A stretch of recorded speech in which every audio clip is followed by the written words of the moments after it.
My name is Margaret Jarvis. I am the medical director at Marworth Treatment Center in Waverly, Pennsylvania. And I got recruited to be the chairman of the standards committee for PIPMAG. PIPMAG is the Performance Improvement Action Group that was started, I think, 2 years ago. The steering committee seems to be made up of a lot of people actually from a number of different organizations. So not only is ASAM represented, but AAAP and the Osteopathic Addiction Group are well represented.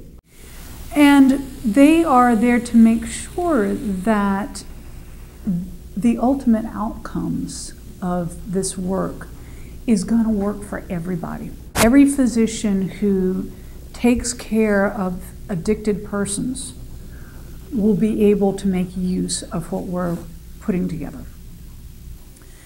I was running the standards committee, and our charge was to create what are called standards, or standards of care for addiction medicine physicians. And that's kind of the first building block in a process. And the standards are those behaviors that any physician would do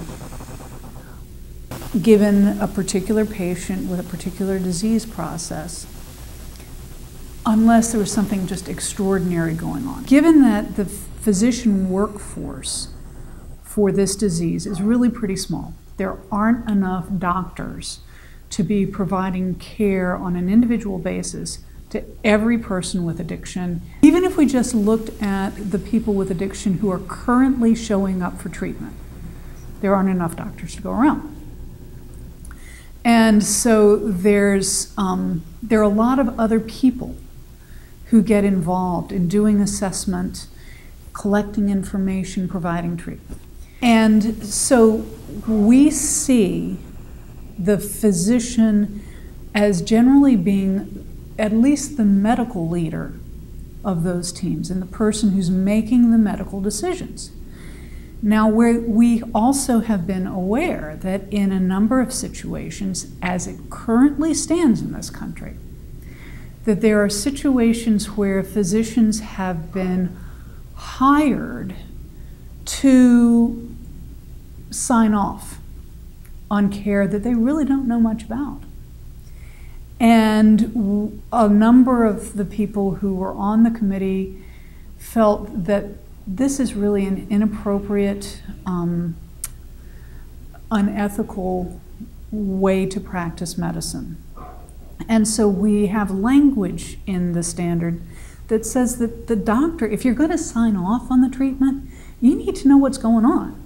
Now, maybe you're not providing the treatment yourself, but you need to have an understanding of what the other person is doing and how competent they are to do it. And that your signature at the bottom of that page means you're taking responsibility for that. And so don't do it if you don't know.